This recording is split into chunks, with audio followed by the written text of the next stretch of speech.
When a person has been diagnosed with DID or multiple personalities, that person's sense of self has been shattered into a million pieces. This is typically due to a traumatic event that happened in their childhood or in their early teens, mid-teens.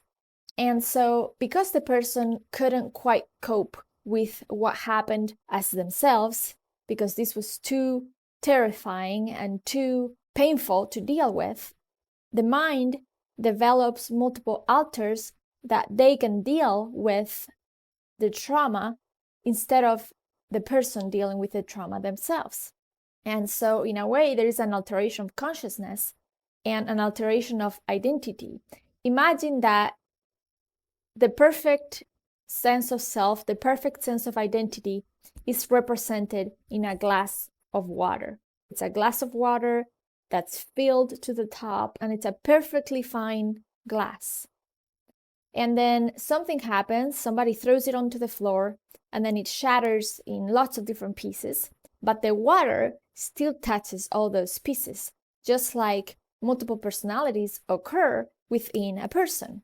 Now, when the person develops personalities, it doesn't matter who is around in that moment. Whatever alter is going to come up is going to come up no matter what.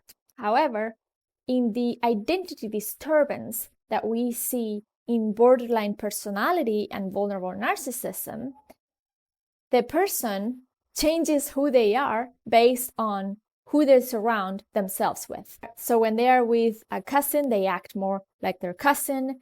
And the reason why this happens is because the person suffering from identity disturbance, that person has not developed a solid sense of self and does not have a strong moral code. They do not have a solid set of preferences. They just don't have a stable and steady sense of who they are. Because when they were little, they were abused. And so they tried to please the abuser and do whatever it is that they wanted them to do, so the abuser wouldn't get mad at them and abuse them. And so as they grew up without a sense of what they really wanted for themselves, who they really are, what their own preferences are, because they were too focused on the people surrounding them.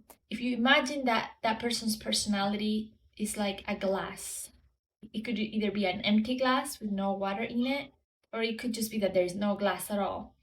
And once the person is an adult and has identity disturbance, this trait is pervasive.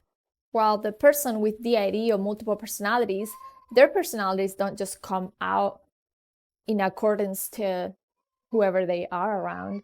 It just happens no matter who is around. I hope this explanation was clear. Thank you for watching.